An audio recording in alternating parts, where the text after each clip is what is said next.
to our Master Food Preserver third Thursday virtual demonstration. This month is the Zen of Yogurt Making. And before I turn it over to our presenters, I just wanted to do a little logistics and share just a small bit about the Master Food Preservers. For today and all of our virtual third Thursday demonstrations, we have presentations, and then we've created space throughout the presentation for questions. So if you have questions, go over to the chat, which will likely be on the bottom of your screen, and you can type in your question in there at any time during the presentation.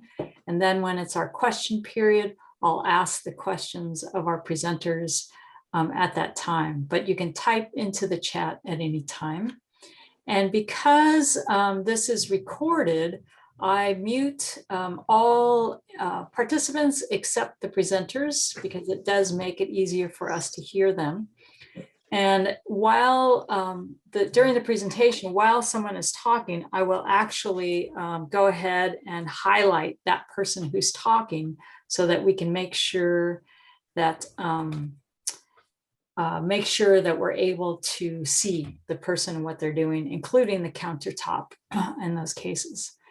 So any questions about the logistics, or at any point in the presentation, if you have something's not working right for you in Zoom, please send me a question in chat and I will address that as best as I'm able. So again, I will be muting everybody and only highlighting the presenters. So the Master Food Preserver program is a program through the University of California Cooperative Extension. Here in Humboldt and Del Norte counties, we have over 50 volunteers with about 14 that are being trained this year. And this presentation and all work that is done by around food preservation by the Master Food Preservers, can only be done because of the generous giving of our volunteers who are trained as Master Food Preservers. So big hats off to the volunteers today and all the volunteers who have contributed to the success of this program. What we do is we provide things like these virtual demonstrations. We also do hands-on workshops, which we anticipate to happen within the next 5 years. And hopefully within the next few months. And also in any tabling that you might see us at farmers markets or fairs or other activities, anything that comes into the newspapers or social media, that is all done by the volunteers of Humboldt and Del Norte counties who are trained Master Food Preservers. So with that, I will, and any questions that you might have at some point, I will put the link to our webpage, which most of you probably have already seen because you had to register for this event. But I will put the links on where to find this information. I just received information that I haven't followed through with the freezing demonstration, so I need to still get that video up and put that on our webpage as well. And without taking up any more air time, I will hand it over to Barbara to introduce herself, and then Eileen, and then Janet.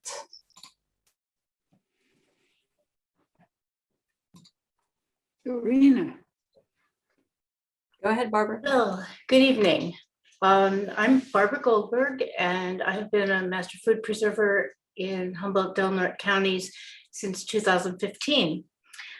I want to welcome you again to our workshop, the Zen of Yogurt Making, and I hope that by the end of this presentation, you'll understand some of the benefits of fermentation at home and also be motivated to make yogurt at home for yourself and your family.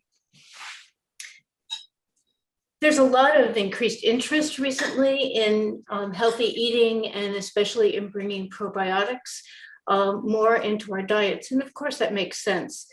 Good bacteria are essential for human health. They synthesize nutrients, they make them more bioavailable, they help us with digestion, and especially they protect us from harmful bacteria. Good bacteria also play an important role in food preservation. Our ancestors probably observed this, and they learned how to maximize the quality and prevent the spoilage of their foods by using fermentation. Fermentation produces lactic acid that lowers the pH of the foods so that the harmful bacteria that's in the food is rendered harmless by that high acid environment. And a special bonus is that fermentation makes our food taste delicious. So cultural practices like fermenting foods evolved because bacteria and fungi are part of our food. Yogurt is thought to have evolved thousands of years ago among nomadic tribes in Eastern Europe and Western Asia. They stored milk in animal skins and stomachs, and that caused the milk to acidify and coagulate. And the acid helped to preserve the milk from further spoilage and also prevented the growth of other disease-causing microorganisms. So therefore, yogurt became a really important cultural food.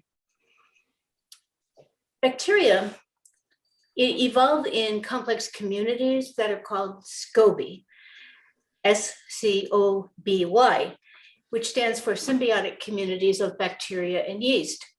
And these are very complex bacterial communities, and they have a unique relationship to geographical location. They make up the heirloom cultures that are passed down by families generation to generation. They're the best for home production. This is because they're inherently dynamic and stable. I'll say more about heirloom cultures in just a little bit. But for now, what do we need to know to make yogurt? Well, simply, yogurt is made up by adding a yogurt culture or starter that contains Streptococcus thermophilus and Lactobacillus bulgaricus to heated milk. And this milk is then held at 105 to 112 degrees until it coagulates or thickens due to the increase in the acidity from the lactic acid that's formed by the bacteria. So today, we'll make dairy yogurt from cow's milk, but you could use goat or sheep, and it would work just as well. Non-dairy yogurts can be made with soy or nut milks, but the process is a little different, and we're not going to talk about that today. But we did provide links for you for non-dairy varieties that you can access at the end of the presentation. So how do we get a yogurt starter to get started making our yogurt? Well, there are both commercial and heirloom varieties that are available. But because many people who are new to yogurt making begin with a store-bought commercial container of yogurt for their starter, I'll talk about commercial starters first. You want to look around the grocery store and you're going to see aisles practically of all kinds of yogurts that are available. And you'll notice that there are different strains like Bulgarian or Greek, and they have slightly different flavor profiles. And people often have a particular brand of yogurt or type of yogurt that their families prefer. You'll also notice that there are organic and non-organic products available. Some are strained and others are unstrained. Any commercial yogurt really will work if, this has a low battery, if you check the label.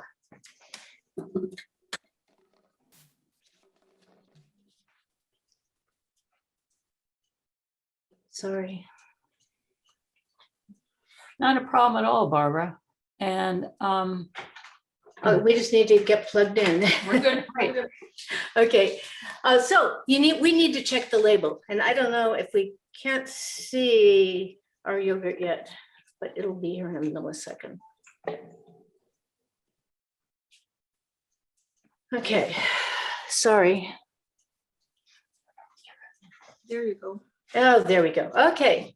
So the every yogurt container is going to have a list of ingredients, and those can be on various places on the container, but it will say cultured milk. It may have some other ingredients. The most important thing for you to know is that the only thing in the ingredients section that will work for you is something that is a milk product. Could be milk, cream, skim milk, dried milk powder, doesn't matter, but nothing other than milk.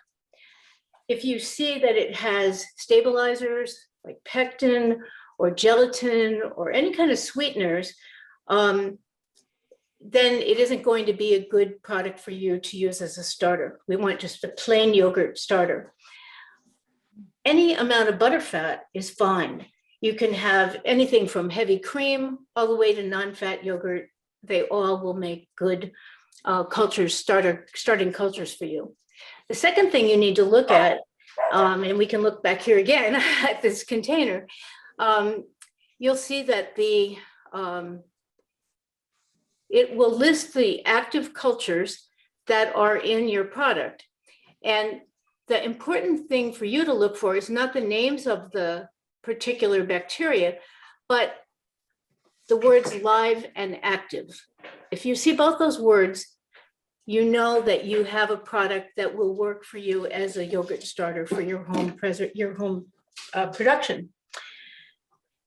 So the third thing you want to look for is just on your carton of milk that you're going to use as your milk for your yogurt, and that needs to be pasteurized. It doesn't need to be homogenized. If you don't use homogenized milk, you'll get a nice layer of fat across the top of your finished yogurt, but it must be pasteurized. So those are the only things you need to know as far as the labeling is concerned. Pretty easy. Now, there's a lot of differences between the heirloom and commercial cultures, and I'd like to talk just a little bit first about the commercial ones. Commercial producers want to produce a product that will be identical every time, everywhere. So they want to standardize their industrial processing to achieve that. Back in Barcelona in 1919, Isaac Carasso discovered a recipe for making yogurt that worked in an industrial production. And his son, Daniel, brought that recipe to the United States in the 1940s to Brooklyn. And Dannon yogurt, the first commercial yogurt available in the United States, was born. Today, the yogurt recipes, commercial yogurt recipes, are a little bit varied, and they'll include somewhere from 2 to 6 microorganisms typically, but none of them are going to contain the complete bacterial communities or scobies that we'll find in heirloom yogurt, because each batch in an industrial setting or factory setting can be inoculated with the original standardized bacteria every time. So why would we care about that? Well, because over several batches of yogurt that you make at home, your commercial starter just gets tired. And when it's weakened, it doesn't thicken your yogurt properly. So you have to go out and buy a new one, a new carton of commercial yogurt in order to get the starter you need to make your starters at home. This keeps our community dependent on commercial production for products that we could make at home virtually forever with our heirloom culture. So remember that heirloom culture I mentioned a little bit ago. Well, heirloom cultures are complete microbiotic communities or scobies, and they contain more than 30 different microorganisms. And remember, the commercial ones will have somewhere between 2 and 6. An heirloom culture then is truly a living organism, and it's going to produce new bacteria, new batches of yogurt really indefinitely. So now you're probably thinking, well, I wouldn't mind getting an heirloom culture, but how do I find one? Well, I found my first one by getting one from a neighbor. But if you're not lucky enough to know somebody who's got one for you right away, the best thing for you to do is to look online.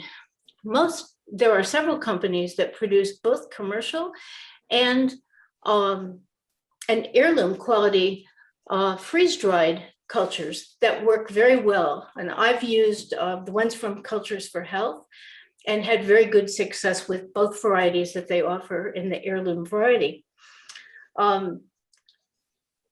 The most important thing, though, is to be sure that you find an heirloom product, because most of the manufacturers will be offering both freeze-dried commercial quality and freeze-dried heirloom yogurt strains. So make sure you get the right one. But the good news is, if you find an heirloom starter, you only need to purchase it once. And once you have your starter, you can use your own yogurt every time to make another batch and another batch and another batch. And better yet, you can become the neighbor in the neighborhood who can hand out samples of cultures to all her family and friends, so that we can all become independent of industrial production and make really delicious yogurt at home for our families. So with that, I'm going to stop for questions, and then before we move on to talking about equipment and food safety. All right, before we go on the questions, if that's okay, I'm going to have Eileen introduce herself. She's also one of the presenters tonight, and then I'll have Janet introduce herself. Okay, so I'm Eileen Harris, and I also was in the class with Barbara in 2015. And Master Food Preservers, especially this past year, has been a fantastic organization for me during COVID and having to be home alone. I'm not alone, I do have a husband and animals, but not being with friends. And so I want to thank Dorina for making this possible. It has not been easy to do, and we're grateful to her for allowing us to do this. So thank you very much. You're sweet. All right, Janet, would you like to introduce yourself? Hi, I'm Janet Rao, and I've also been a Master Food Preserver since 2015.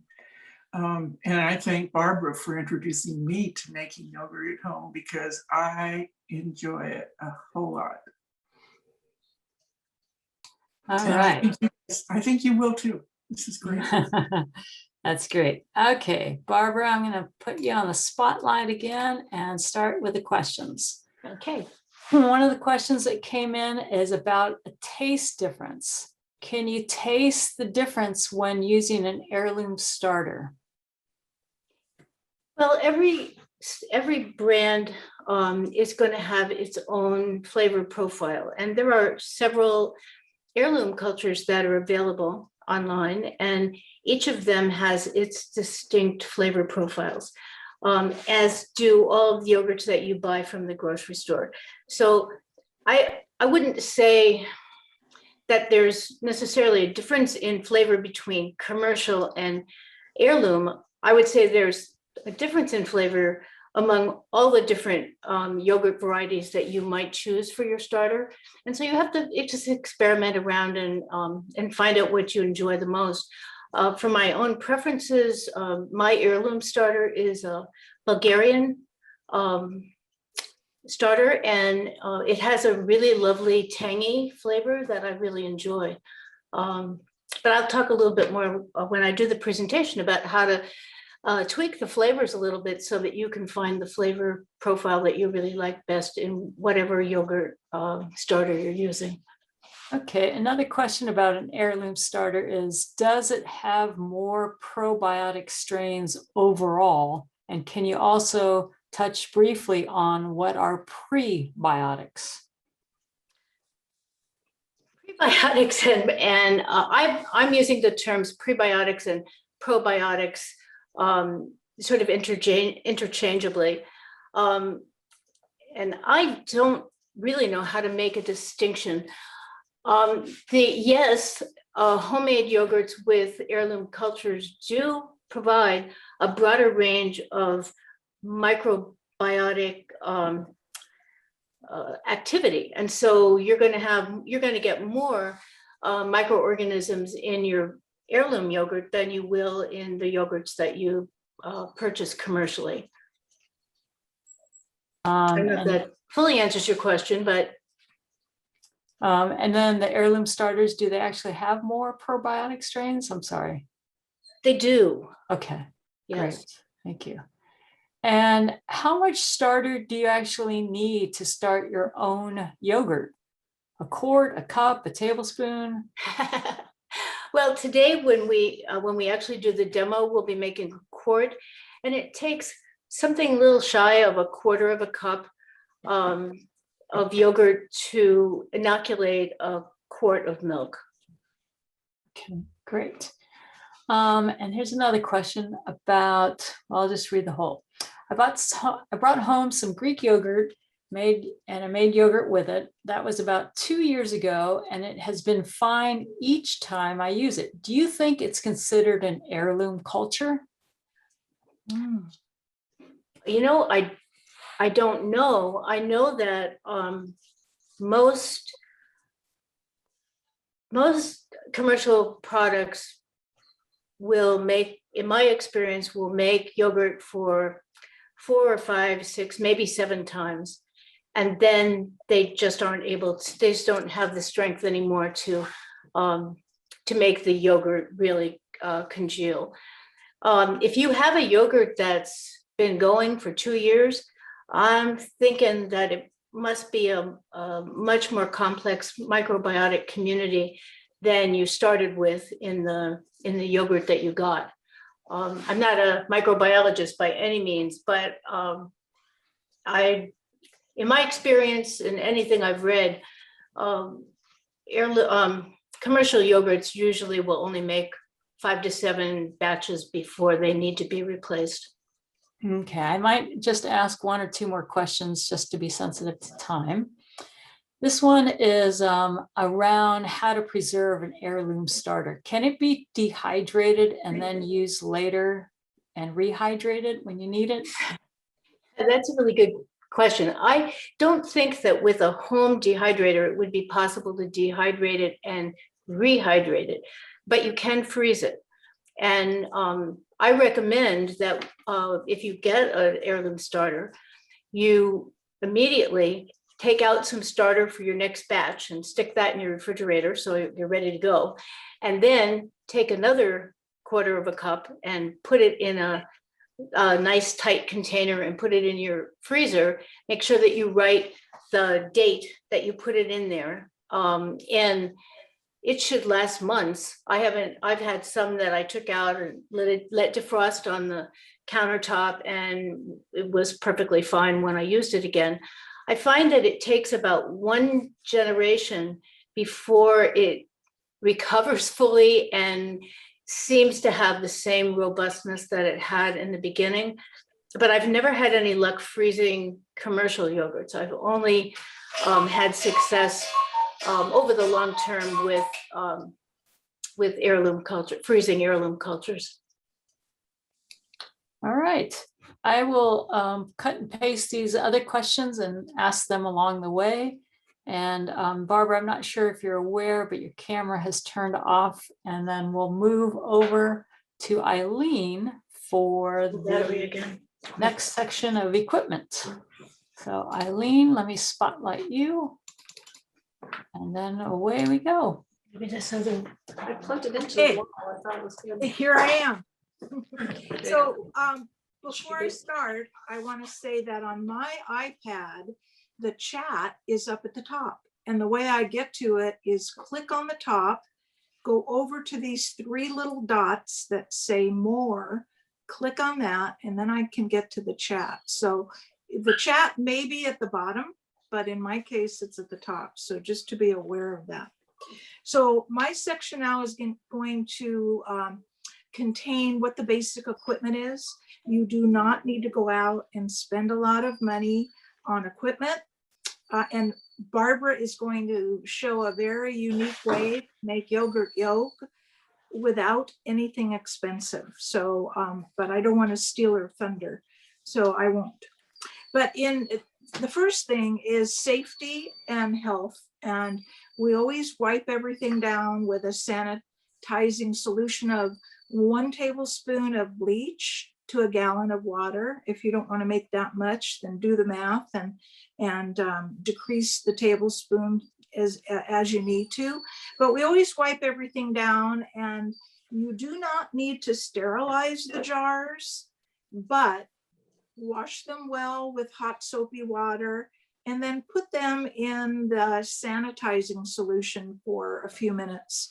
And you don't need to rinse it off, just empty the water, let them air dry, and they will be ready to use. So that's it about the jars.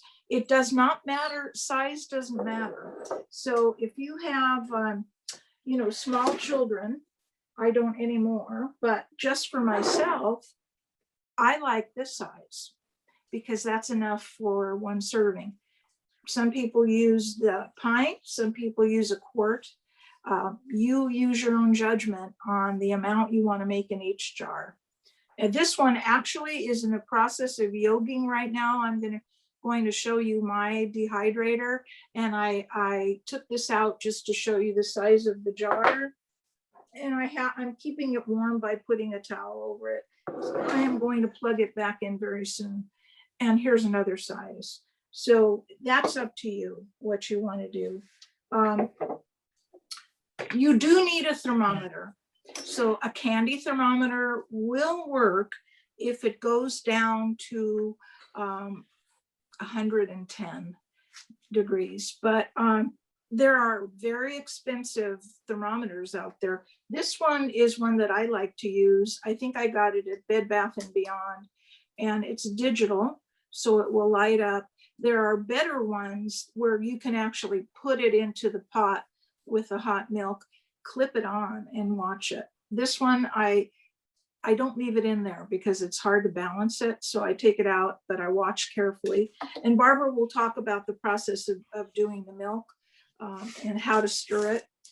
So what I do is I use a double boiler like this. You can use just the pot itself, depending on what size you want to make, but you've got to be very careful that you don't burn the milk at the bottom. That's why I like the double boiler. I put about 2 inches of water in here, and then I have the top part where the milk goes, and they don't touch. So basically you're simmering the water, and I still stir it. And if I forget, I do get kind of, a little crusty stuff on the bottom. So I do stir it every now and then check the temperature periodically to get it up to, and Barbara will tell you this too, to 185 to 200. And she'll explain all that to you. I don't want to, like I said, I don't want to take her information away from her, but this is what I use. And like I said, there's lots of them on the market. Now the dehydrator. Okay, so she's going to show you a cool way to do it. There are lots of commercial yogurt makers around. In the 70s, when I was first starting doing, I would say back to the earth kinds of food, feeding my family. There were those long Salton ones, some of you may remember, and the cups came inside, and you made the yogurt, put it inside the cups, plugged it in, and walked away essentially. So I don't have that anymore. I kind of wish I did to see if it still worked. We have several at the Ag Center where we have our meetings, and when we get to do it back in person, you can see what we have. There's one that's styrofoam that seems to work very well. I have the Cadillac, so I'm going to show it to you, but I'm going to tell you something about it.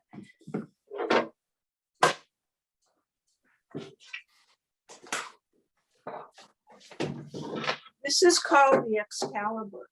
And can you see that? We're able to see the top of it, Eileen. Okay, let me lift it. So this Thank is what you. it looks like inside. I have taken the trays out because what I do is put the jars in.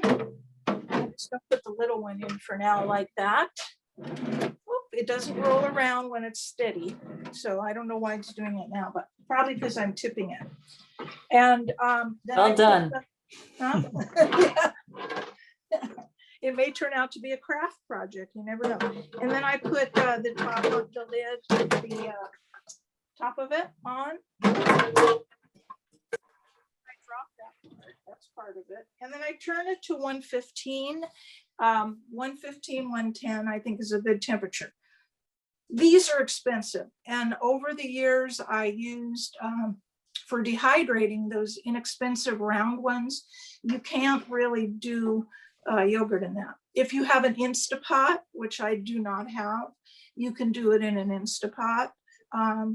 You may be able to do it in a crock pot. I'm not sure about that. I probably shouldn't say that because I don't know.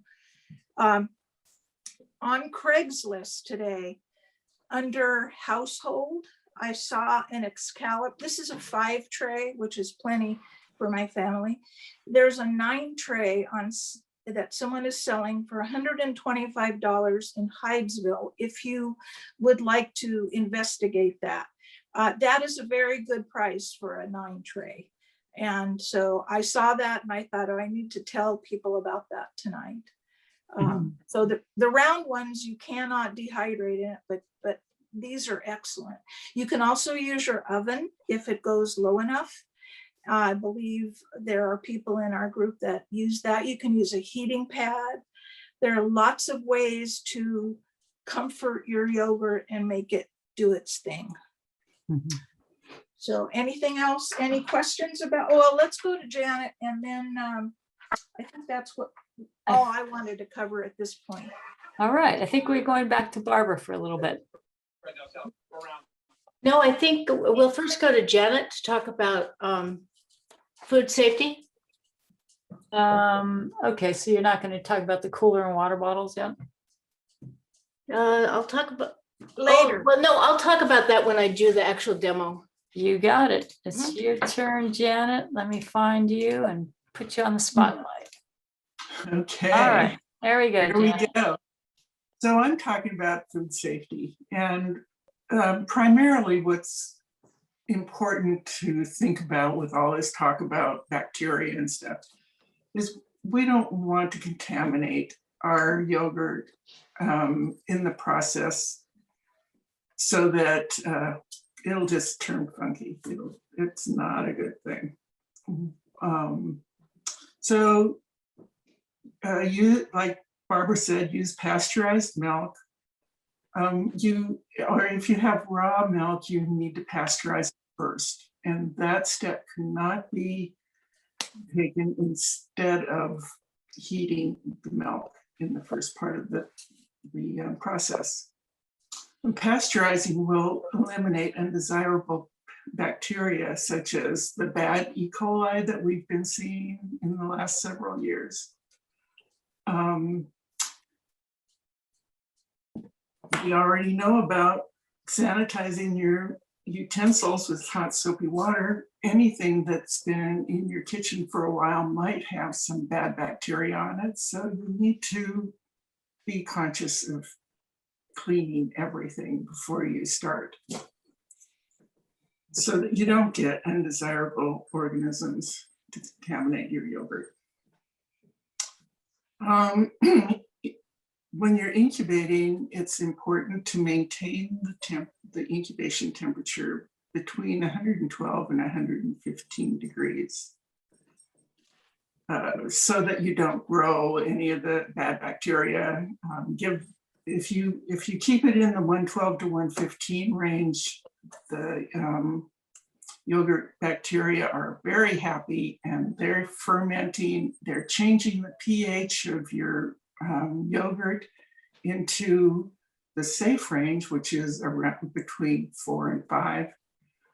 And so that will keep other bacteria from growing. So you need to give your culture a good chance to take over.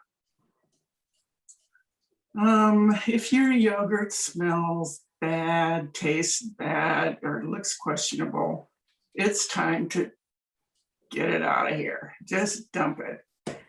And if your batch does not set up, discard that one too. These things are probably a result of your culture organisms being contaminated. So you need to get a new one, start all over again. Anything you add to your yogurt should be top-notch, clean, and high quality.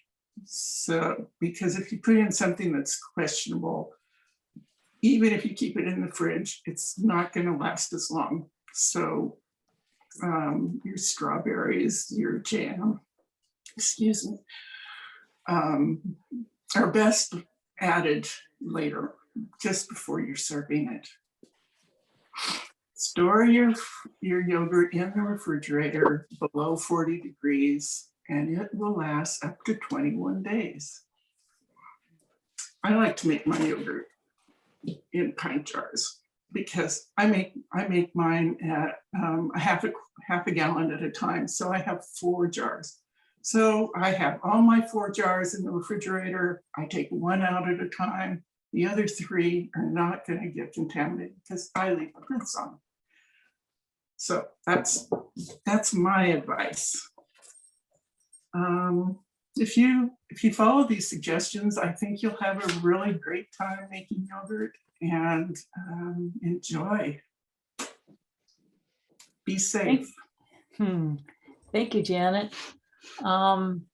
If anybody has a question along the way, now's a good time to place it in chat. And I will ask a few more questions that were left over from the previous question time. One of them is, from where do the cultures originate? From where do the cultures originate? Who would like to take that one on?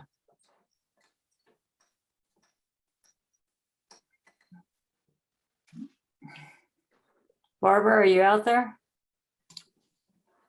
From where do the cultures originate? You guys done? No, Dave. God. Where do the yogurt cultures originate from?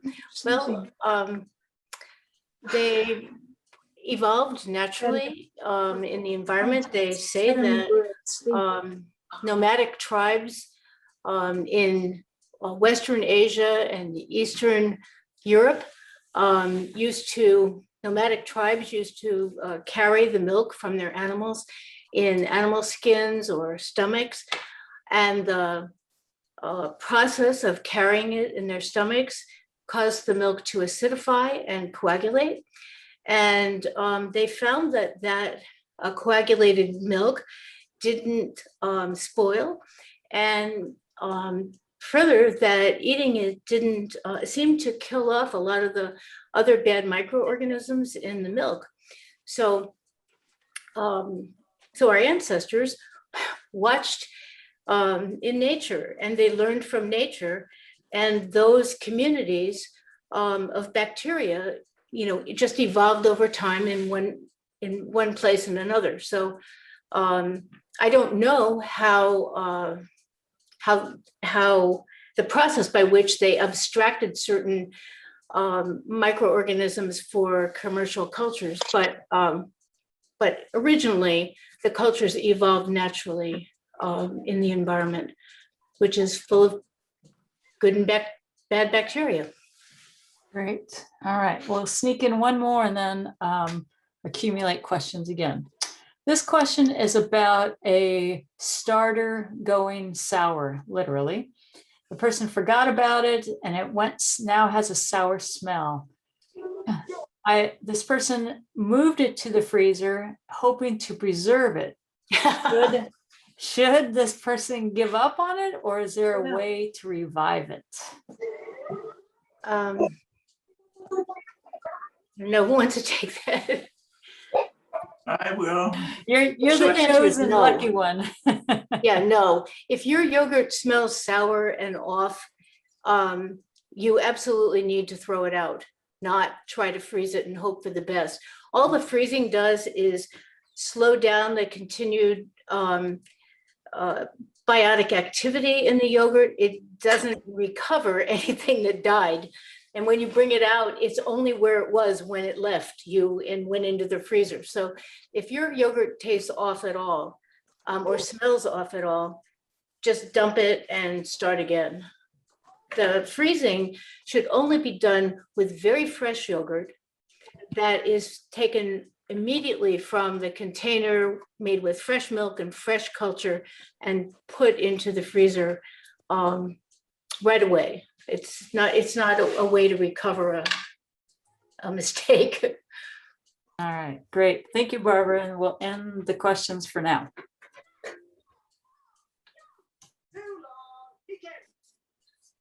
So your turn, Barbara, to do the basic steps of yogurt making. Yes. So I have just followed all of Janet's directions, and I have washed all my utensils and everything on my counter with hot sudsy water, and rinsed it and sanitized it all with that tablespoon of bleach in a gallon of water, and left everything out to air dry. So it's all ready to go, all cleaned and ready to go. So the first thing I need to do is prepare my incubator and take my yogurt starter out of the refrigerator. So I'm going to do that right now.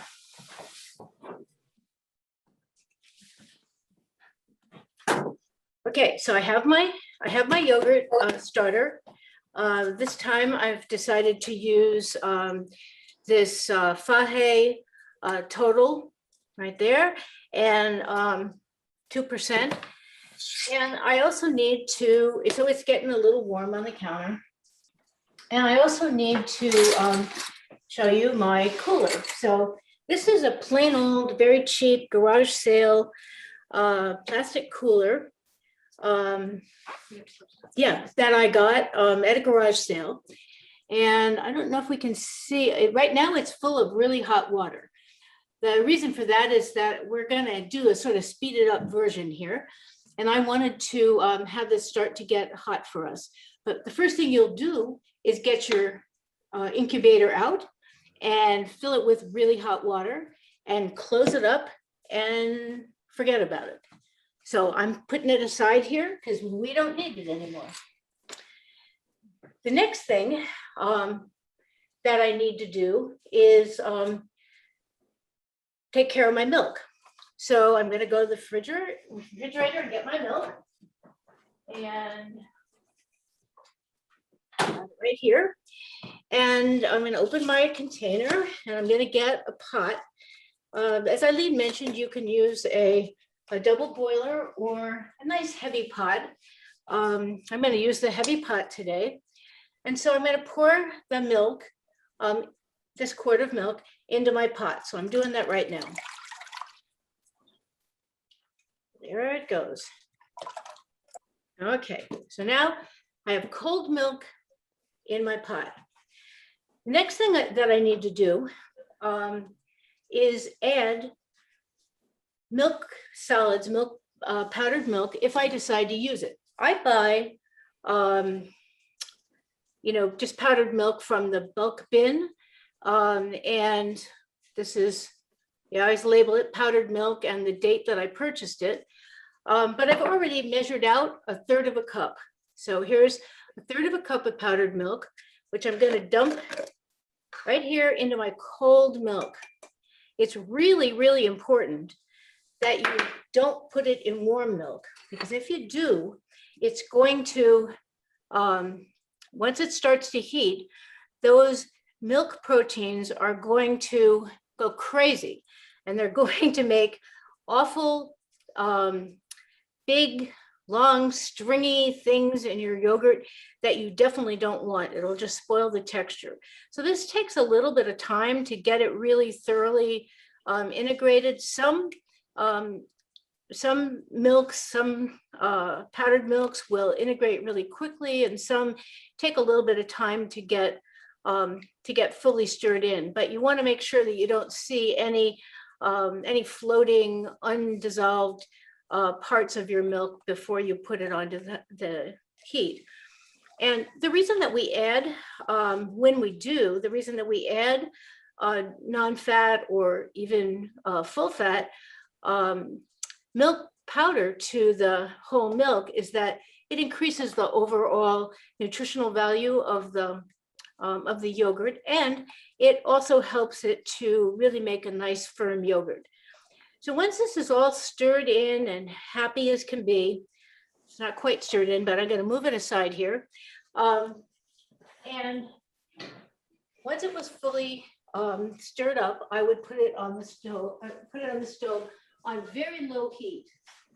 Now I'm going to bring my pot over here. This is my double boiler that Eileen was talking about. And I've had some milk that was heating here for a while. And you'll notice that it has this little bit of skin on the top, and that will sometimes form, and you just want to get rid of it. So I'm going to just put this right over here in my sink. I don't want that in my, I don't want that ruining my milk. So now I have just nice hot milk. It's at 100, I heated it to 180 degrees.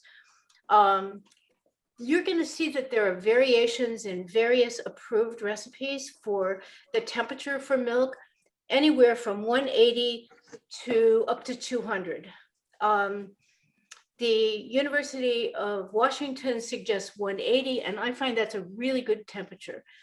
So I try to get my milk 180 or a little above, and I hold it at that temperature for 10 to 20 minutes.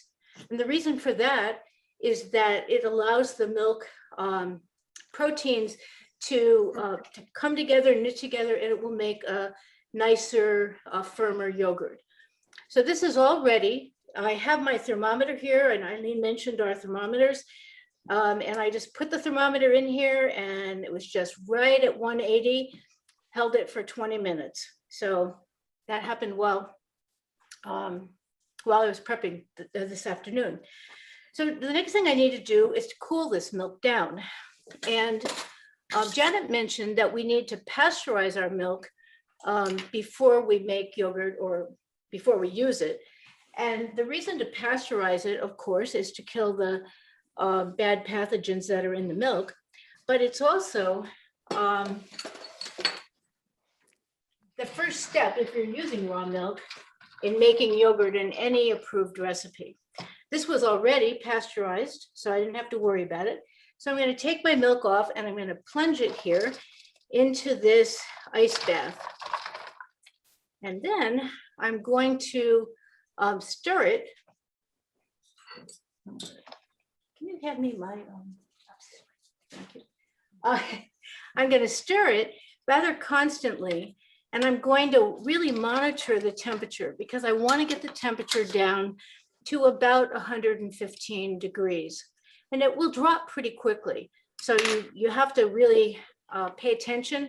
You don't want it to drop lower than 115 initially, because once you take it out of the water bath, it's going to cool off a little bit more, and you're going to be putting some cool yogurt starter into it as well. So right now I have 110 degrees. So I'm going to take this milk out, and can you, thank you. I'm going to set it down here. And the next thing I need is a little bowl. And I need some yogurt starter. And as I said, I'm going to use this commercial starter today. So I'm going to open it up. And I'm going to get a 1/4 cup measurer. Oh, it's right here. And measure a 1/4 cup.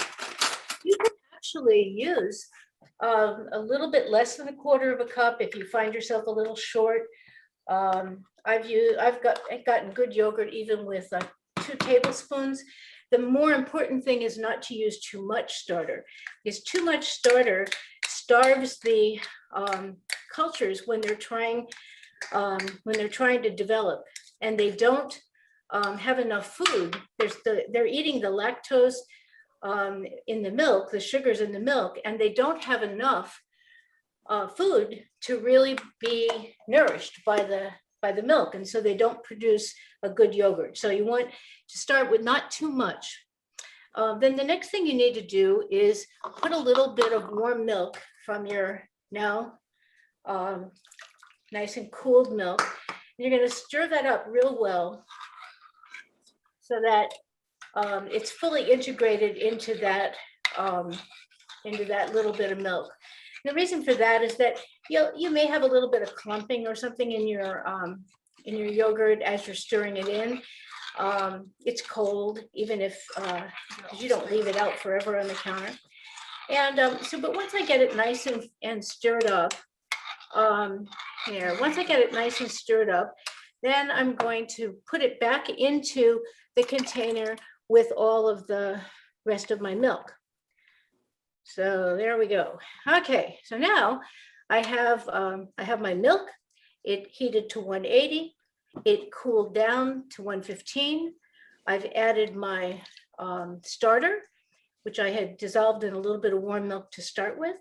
And so now I'm ready to move on with my process. Remember I said I had my cooler over here and it was heating up with really hot water. So I'm going to dump the water out of my cooler. I'll do that right here. I'll be right with you.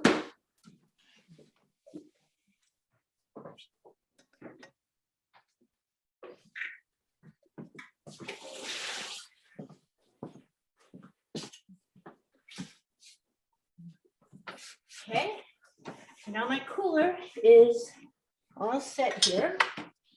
And I also have a jar of that I'm going to be making my yogurt in.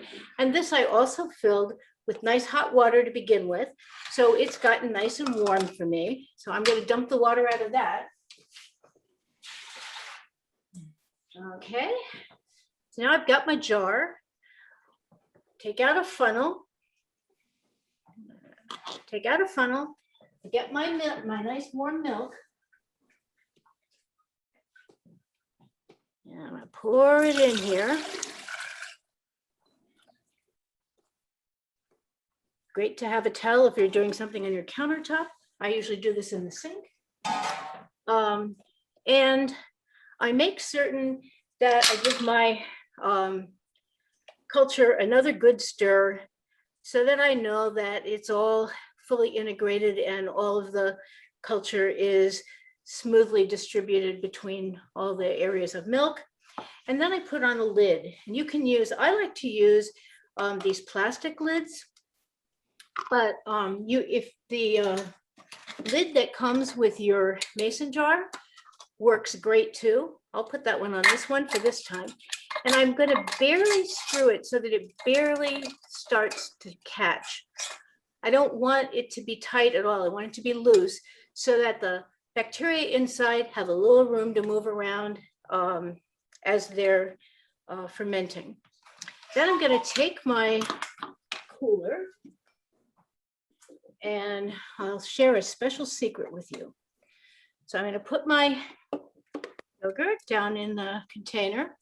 It's nice and warm in there now. And there are two things that you can do at this point. You can either fill your container with warm water, this time 110 to 12, and just cover it up and let it ferment.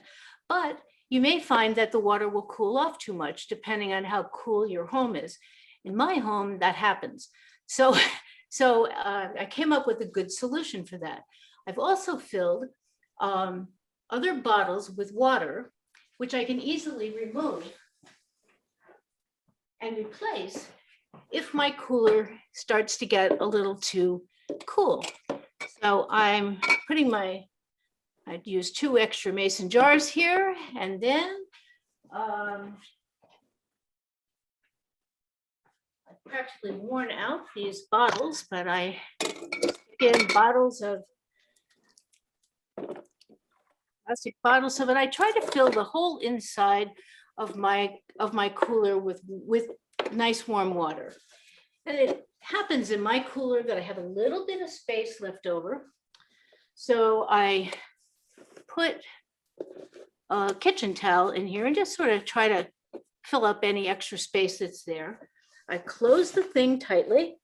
I have a bath towel that is reserved exclusively for yogurt. And I put that over the top of my yogurt maker. And I move my whole process to a nice warm area in my home where there's no breeze. And so I'm going to just move this aside here for a minute. And we'll just assume that this is a good spot for it. Okay. So now my yogurt's in my incubator and it's happy. And it's going to yog until it's ready. It's going to firm up until it's ready. So I need to know when it's ready. So this one has been in the refrigerator, but I would say after 6 hours, you should open up your cooler and tighten up the jar lid just a little bit and tip the yogurt jar like this. And you should see the yogurt come away from the inside of the jar so you can see that it's really firmed up. At that point, if you like a less tart flavor in your yogurt, you can just take it out and put it directly in the refrigerator. If you prefer the little more tart flavor, as my family does, then you can put it back in the cooler, cover it up, wait another hour or two. I don't recommend leaving it longer than 9 hours total. And then you put it directly into the refrigerator. So in the morning, when you wake up, you've got this lovely container of yogurt and you're so happy and your family wants to eat it right away, but you've got to stock them. The first thing you need to do is have some little container. You notice that I've written on my container, do not eat. And I put the date. And the reason I do that is because I really don't want anybody to eat my culture. So then the next thing I need to do is get myself a spoon here, and I'm going to dig down in here and I'm going to fill this up, this little container up with my yogurt. And I usually, this is enough to do 2 quarts. I usually use a little larger container because I usually make it a gallon at a time, half gallon at a time. And then you put your do not eat lid on it. If you want to put some yogurt aside in your freezer for a backup, then my advice is just to write on your lid, frozen starter, and put that on there and pop that second one in the freezer. And then you've always got your backup and you've got your original waiting in the refrigerator for you next time you get ready to make yogurt. So I think I always label my yogurts and with a date. And the reason for that is, as I think I said, if you are reusing your yogurt starter from a fresh batch, you always use the fresh batch as the starter for the next batch. If it's only 5 to 7 days old, it's going to be its most energetic and it's going to make your best yogurt. If it's been in there for 10 days, it'll probably make pretty good yogurt. If it's been in there 20 days, it probably would make yogurt if it's an heirloom starter, but I would suggest just eating that yogurt and going to my stash in the freezer and just starting out with my frozen fresh yogurt for my next batch. So I think that's about what I wanted to cover today, and I'm happy to take any questions before we move on to some of the delicious ways to use the yogurt that Eileen and Janet are going to tell us about. Great, thank you, Barbara. So one of the questions is about dry milk. Can someone use non-fat dry milk? Yes, absolutely. I usually do.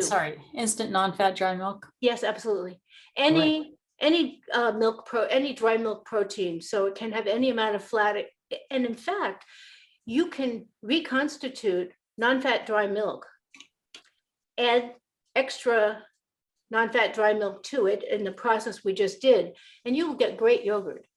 So you don't even need, whole milk or liquid milk to start with. You can make perfectly good yogurt from non-fat dried milk, Great. and adding some milk solids to help it to have a little bit more, a little bit more yogurt consistency. Great, thank you. And just for clarification, it is a 1/4 cup of starter to a quart of milk. That's right, or even a little short of that would be fine. Okay, great. Can you add any ingredients as a preservative for longer shelf life? No, not if you're ever going to use it again. My advice is, since it will keep in the refrigerator for 3 weeks, that's more than enough time. That's more than enough time for us to get through the yogurt and make a new batch. So, no. Great, thank you. The next question is about the process of fermentation in the container. Someone is asking, I store my yogurt in a Tupperware tall canister with a lid that has a pouring hole in the lid. The yogurt will pop the lid a bit, and it seems that it is just fermenting a bit more. Is that correct? Yes. That will help. That will happen less if you get it into a tightly closed container, because the oxygen that's getting in there is interacting with the yogurt, so it's causing a little bit of increased fermentation. But for all practical purposes, the fermentation is still stopped once it's at refrigeration temperature. Great, thank you. And then how much airspace is in the jar after you fill it with the hot milk, with the yogurt mixture? That's going to depend to some extent. There's no minimum requirement. Unlike canning, where you have a certain required headspace. If you're using a quart of milk and you're adding to it 1/4 cup of starter, that's 1/4 cup. But you've also kept that milk on the stove during the heating process and during the 20 minutes when you're holding it at temperature, so that it's able to thicken more. That causes evaporation, which reduces the total quantity of your original milk. So I find that it just pretty well fills up one container, 1 quart jar. You might have a little bit of overflow if you only kept it 10 minutes, or if you didn't hold it at all, if you just heated it to 180 and then just went on with the process, because you wouldn't have that time for the milk to reduce. But it's essentially, it fills the jar. Great. And I don't worry about the headspace. All right. So this next question is about fermentation time. I've been told by my healthcare provider to ferment for 24 hours. Why 9 hours? No longer. Why are you hesitant to go longer than 9 hours? Well, because the yogurt culture is fully developed in 9 hours. Different products that you ferment have different fermentation times. And so you should follow the recipe that has been scientifically developed for whatever product that you're making. The California Extension has tested the yogurt recipes, and they've determined that we have optimum bacterial production and healthy yogurt at a maximum of 9 hours. And so that's what I would recommend. Great. Thank you, Barbara. This next question is about lactose. I buy lactose in powdered form for my brewing. Do you think that lactose, which is milk sugar, would suffice in lieu of powdered milk? I don't know. No, I don't think they're the same. They would do something different. The powdered milk is added primarily to increase the nutritional value of your yogurt and to provide more milk solids in it that can coagulate and so thicken the yogurt. So you're going to get a thicker product. I make many, many batches of yogurt without adding the milks, the extra milk, and the recipe says that it's optional. I don't know about another additive though. I'm not sure. All right, great. And that's it for now with the questions. So Janet, you're on. All right. So I get to talk about what do we do with this yogurt once we've made it. With a regular yogurt, people use it in smoothies and protein shakes, add jam, jelly, canned fruit or honey to it, yum. Or add it to granola. That's one of my favorites. This is something I'm going to have a little bit later. I've got layers of yogurt and jelly and yogurt and jam and granola on top, and of course a grape. My doctor says that the combination of yogurt and granola is a really good probiotic, that the granola is the prebiotic for the bacteria in your gut that will keep your belly healthy. So I'm happy to be able to treat myself so well. You can make frozen yogurt with it or add it to baked goods. There are recipes online and in your cookbooks everywhere. We like it on our waffles and pancakes. Just, yum. You can also strain it, and that's called Greek yogurt. And there's several different ways that you can do that. Some people will just use a jelly bag. I don't. I find it really messy to do.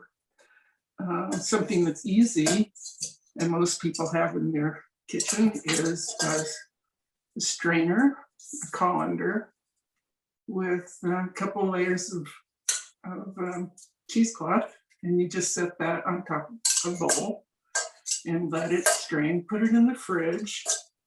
If you put some weight on that, it makes the whey come out of the yogurt quicker, and that's what people call yogurt cheese.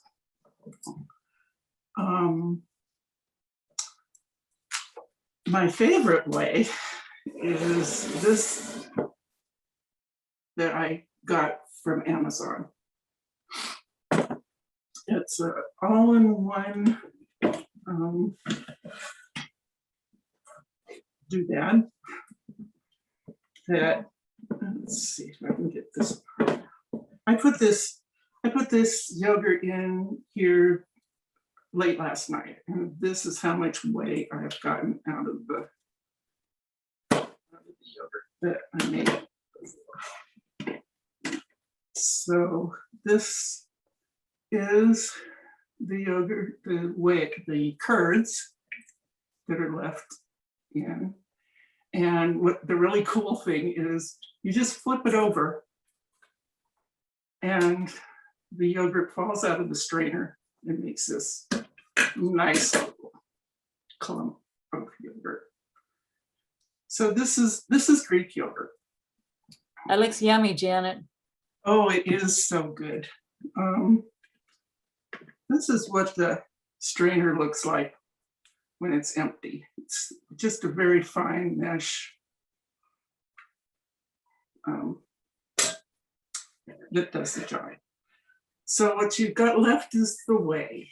And what do you do with whey? Well, people put it in their bread dough. They put it in their sourdough starter. They put it in their protein shakes, make hummus or pesto with it, make cooked cereals with it. I've heard that you can marinate chicken before you cook it. I haven't tried that, but I think I will. Put it in your soups, make biscuits, give it to your pets. It has protein in it and lactose and vitamins and minerals. So there's some good stuff in there. You can also water your outdoor plants. Tomatoes love it. And it'll change your pink hydrangeas to blue because of that change in pH in the ground. So there's almost endless things that you can do with your yogurt. And I hope you try them all. Any questions? Yeah, Eileen, I'll go ahead and ask this one now. Do you know about how much yogurt you use in order to make that amount of curd? Well, it depends on how hard you want it. If you want to use this as a substitute for sour cream, you would let it sit till it gets to the consistency that you like. If you let it go longer, you can use it instead of cream cheese in recipes. So typically, I get about half of the volume. So if I start out with 4 pints of yogurt that I've made and strain it, I'll end up with 2 pints of Greek yogurt. So it's up to you. Great. So what you just showed us is what you're calling Greek yogurt. Is that correct? Yes. Anything else? The whey, you already talked about the whey and what you can do with that. And is that the Euro cuisine yogurt strainer that you showed us? Let's see. What's it called? It says FYRO. FYRO cuisine. I got it from Amazon. Great. And it's something less than $15, and it's definitely worth it to me. All right, great. Thank you, Janet. And as questions come in, I'll ask some more. Okay. All right, thank you. And then Eileen is going to share with us other recipes to use with yogurt. Okay, so I'm doing the savory side, and I have adjusted my iPad so that it should show the table. Is that what you're seeing, Darina? It sure is. Okay, good on. So here's my fancy yogurt strainer. I've used a strainer and a bowl and a container of flour, and the yogurt was put into cheesecloth. I didn't just put this on top of the yogurt. So the yogurt's in cheesecloth, and then everything's on top of it. And I've only strained it today, and this is how much whey I have. And what I'm going to do is make a savory mixture and then divide it into a recipe for raita and tzatziki. So raita is Indian, tzatziki is Greek. And what I love about this is the huge amount of, what can I say, variables that you can do, because this is not canning. It's not really processing. It's just using the product. Now, I've been on a trip, so I have not had a chance to make yogurt yet, but that's what's yoging right now in the dehydrator that I showed you. So I bought Strauss, which I really like, and this happens to be Greek yogurt. So I guess they've thickened it, although I didn't see a thickener on the ingredients back here, so I can't tell you for sure. But this is quite a bit of whey for probably 2 cups of yogurt that I started out with. So I'm going to lift this up. Here's my cheesecloth with the yogurt inside of it. So I'm going to open that up. Janet, your parfait looks so good. I'll be right over when we're done here. And I'm going to put the yogurt that I have carefully wrapped in cheesecloth in here. And you can see it's cheese, basically. If you just wanted to add some seasonings to that, you could spread that right on to bread, crackers, whatever you want. But if you look at, and I don't know if anybody has this in front of them right now, but this is the recipe. Is that backwards? Anyway, it's included in your handout. It says sweet and savory recipes, and mine are towards the bottom. So here's the plain yogurt that's sort of cheesy. And what I'm going to mix into it now is a grated cucumber. Now that's not whey. That is water and salt from the cucumber. I grated it. I added a tablespoon of salt. And then I mixed it around and put it into the colander, this kind of colander. So in goes the cucumber. Now, I suppose if you wanted less salt, you could rinse that. I didn't worry about it because you do want some salt in here anyway. And the amounts are on the recipe. I believe this is a tablespoon of salt to 1 cucumber. And then you're going to add 4 to 6 cloves of garlic. Here's a warning. I came home and I looked at my garlic, and some of it looked past due. So I just have a small amount of garlic in here now. So I imagine you can adjust the garlic to your taste. I have a friend, a very good friend, who is allergic to yogurt.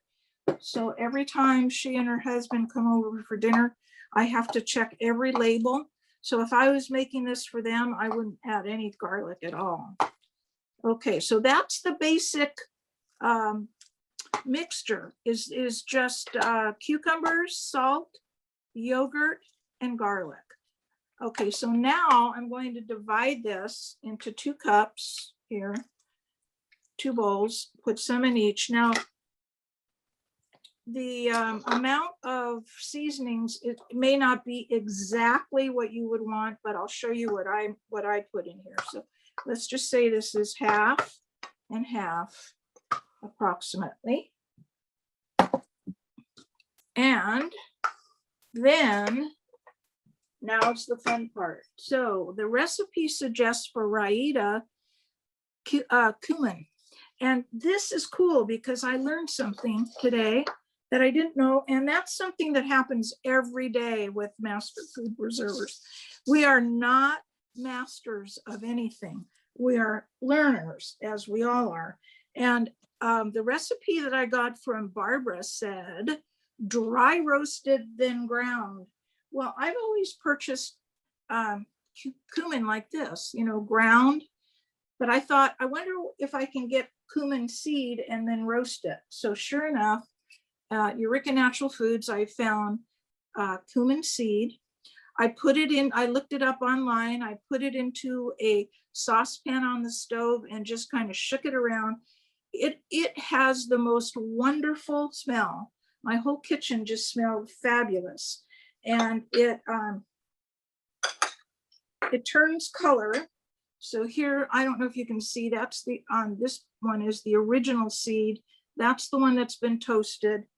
And then I didn't have whatever you call it to grind it up. And so I just used the end of a cooking spoon, a wooden spoon, and just went around and around. And I got ground cumin and fresh. And there is such a difference in the smell. So you would add, it says a teaspoon.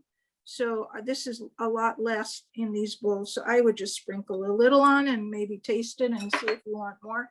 And then it says a 1/4 cup of chopped cilantro. That's what I have in here. And I've already measured that out. I'll sprinkle a little bit of that on there. And then that's it. Oh, I guess I sprinkled it. Oh, guess what I did? I sprinkled it in both. Well, we'll just say those are both going to be for the raita. So I have some left, fortunately, and that'll be the second one. So this is the basic ingredient for tzatziki. Now I'm going to add 2 tablespoons of olive oil along with a tablespoon of lemon juice. I already measured that out. So I'm going to put that in there. And then it says chopped fresh mint or parsley, which I have over here. Hold on. And this is a mixture of both. And so I'm going to put that in there. And that's going to be for the tzatziki. And something that I grow in my garden that I would like to experiment with adding is celery. And I have found that the celery tops are delicious as a seasoning. So I'm going to try that. I haven't done that yet, and there you go. Savory dips. You can use it for a dip, a spread. You could add it to salad dressing. The sky is the limit. I love experimenting. So there you go. Great. Thank you, Eileen. That's wonderful. So there are a few questions, but before I go to the questions, some folks have left. So in the chat, I put a link to a survey. It's only, I think, 8 questions, maybe 9. If you can complete that before you head out for the evening. I also put a link to our webpage, but I know that the university is having some delays. Something's happening with the web pages, so you may not be able to access it today. But I want to let you know that I will send information about this video and any subsequent handouts that we might give you. So there is a question, Janet. I think this one will be for you. You might have said this, but how long does the strained cheesy yogurt keep? Oh, I would say if you're using really good technique, sterile technique, or that it'll last a couple weeks. Every time you handle it, it's you're getting an opportunity to contaminate the yogurt. So I think that I can't really tell you how long, but it's a couple weeks anyway in my house. Great. All right, thank you. Just to identify some questions about the recipes, I did send out for those who were registered by, shucks, thank you, Diane. For those who were registered by yesterday about 4, I sent the recipes and so forth. I was going to send again for the new registrants, but the website is down across the University of UC Cooperative Extension. So hopefully things will be up tomorrow. So, and Diane is letting me know that the poll says the page wasn't found. So let me address that, but I'll ask a question first and then address the poll. Are there new dairy cultures still being developed today? And what would vegetable cultures be made of? And what are the different benefits versus dairy cultures? That's a good point for me to go to the poll.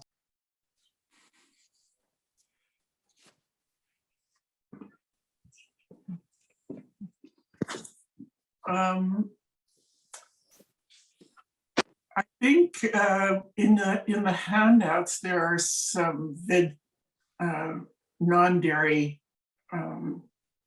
information. Barbara has decided not to talk about that at this time, but you will find that information in the handouts for various kinds of non-dairy yogurts. Well, I know that if you want to, vegetable cultures are available. If you get a container of soy or almond milk or some other kind of yogurt at the grocery store that contains the cultures that you would need in order to ferment that product. But if you check it with the material I published, I presented for you online, only soy is capable of congealing to a yogurt consistency, because only your only soy has sufficient protein in it to allow the bacteria to actually cause this congealing, this coalescing. The others can be cultured, but you need to add some kind of thickener to go along with it. And there's maybe 15 different things that you can add that are all outlined in that handout. So one of the things that I have used successfully is pomona pectin and pectin and calcium water. And that has given me a pretty nice product for an almond yogurt. But as far as new cultures being developed, I'm sure that chemists are madly at work, biologists are madly at work trying to create new things. But nature is creating new cultures for us all the time. And the cultures that we already have, the heirloom cultures we already have, are also evolving because they are living organisms. And so that's why a culture that starts out identical here and in Turkey is over time going to become acclimated to the bacteria that we have in Humboldt County, and it will become acclimated to the bacteria in Turkey. And so over time, they won't be identical cultures at all. So that's what I can say to that. Great. Thank you, Barbara. This question is about flavored yogurt. How can one make flavored yogurt before fermentation or before the incubation period, as opposed to adding after it's been made? You can add flavoring or sweeteners before. You could not use that yogurt again as a culture for starter for a new batch. But if you wanted to make a batch, say with strawberry jam in it or with honey in it or something like that, you could add that and it would still ferment. The problem is that the material that you put into your milk also has other bacteria. And so if what you put into your yogurt has bacteria that competes with the bacterial culture in your yogurt, then you won't get a satisfactory product. So honey, I think, is particularly problematic because it has lots of good bacteria in it. So I wouldn't try to put honey in my yogurt while I was making it. I would add it to my yogurt after it was finished when I got ready to serve it. Thank you.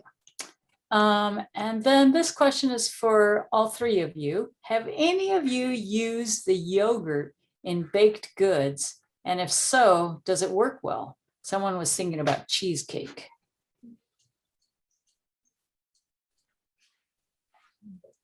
I have not, but I think it would be fine. I've used it as a replacement for some milk in baked goods. I don't know about making cheesecake.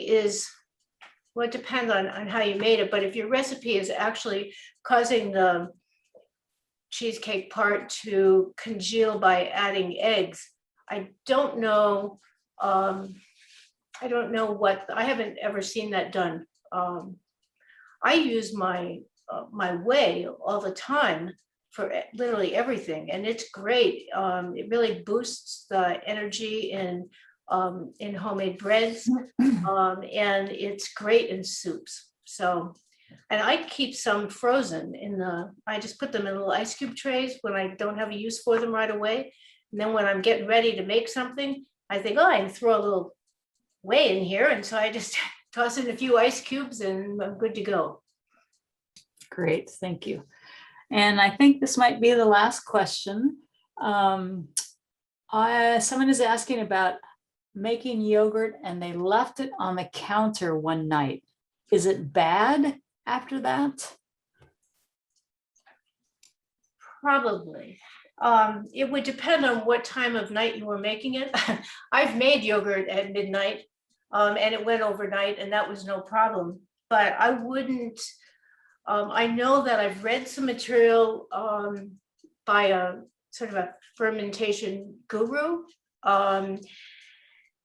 His name is Katz, and he says that he can ferment his yogurt up to 12 hours and still have lovely sweet products. But I know that our science tells us that we only have tested recipes through 9 hours before it requires refrigeration. So that's what I would say at this point. Great, thank you. And that's Sandor Katz, correct? Sandor Katz, Great, thank you.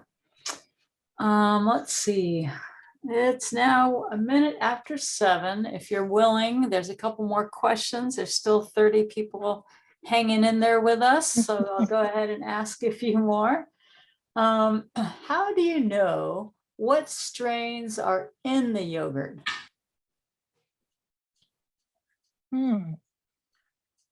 Well, if you're using a commercial yogurt, you can read it because they're always listed on this side of the carton. The one that I showed you a little earlier has S. thermophilus, L. bulgaricus, L. acidophilus, bifidus, L. casei, and L. I can't read that word, raminosus. So that particular yogurt would have 7 microbiotic components, bacterial components to it. So you can read the labels of the commercial yogurts. I don't believe they give the recipes, and maybe it's not even known. I suspect somebody knows somewhere the recipes for the heirloom yogurts, but they're certainly not anything that's publicly available. Great, thank you. I think we hit them all. Let's see. I think we might be done. Oh, excuse me. How come the whey separates so well when strained, but not in the actual jar or cup? A little basic mechanics there with gravity. Yeah, it's held in suspension, and if you don't let your yogurt ferment for longer than 6 hours, you'll find that you have almost no separation of the whey from the yogurt in the refrigerator over days. Sometimes you might scoop out a little bit, and there might be a tiny little bit of whey that you might see there, it's easy to stir back up again. If you ferment your yogurt over a longer period of time, the longer the period of time, the higher the acidity level, and so the more likely that the whey is going to be released from the solids in the container. So I find that my yogurt, which is typically fermented for 8 hours, will get a little bit of a separation in my refrigerator after 2 or 3 days, and I just stir it up. And let's see. Do you want to mention the Instant Pot? Okay. So there is a method in using an Instapot, that we are very fortunate to have a volunteer, a master food preserver volunteer, who made a presentation on how to use the Instapot to make yogurt. I will also put that up on our webpage, but as I shared earlier, our webpage, as is true across the entire University of California Cooperative Extension, seems to be finicky today. So I won't be doing that, but I will get it up there tonight or tomorrow.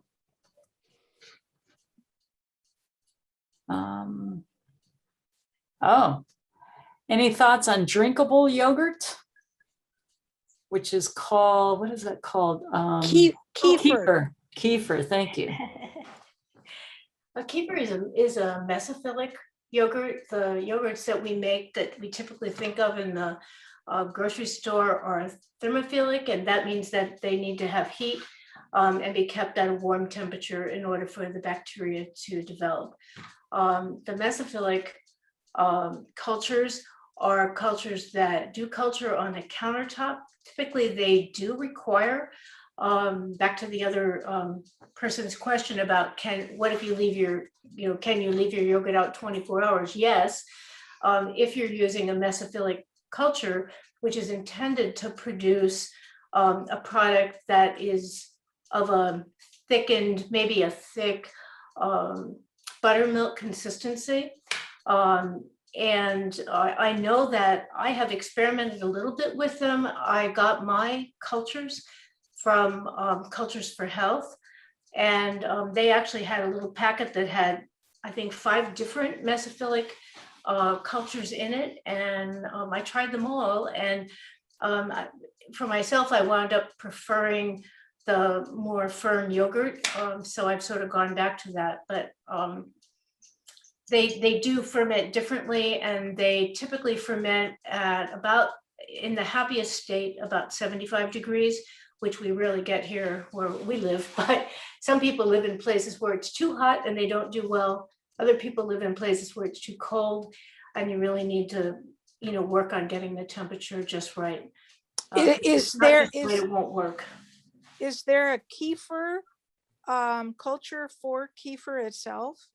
Yes, and kefir actually comes in 2 forms. There's a kefir is actually a grain, and so if you get kefir grains, it's a very extensive process by which you ferment those grains and pour off those liquids, and eventually you get a product that is like a commercially available kefir starter.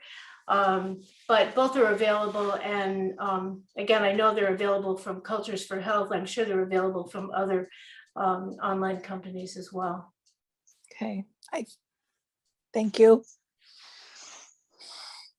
All right. Thank you, everyone, for joining us. I will stop recording, but it looks like we still have about 20 people on.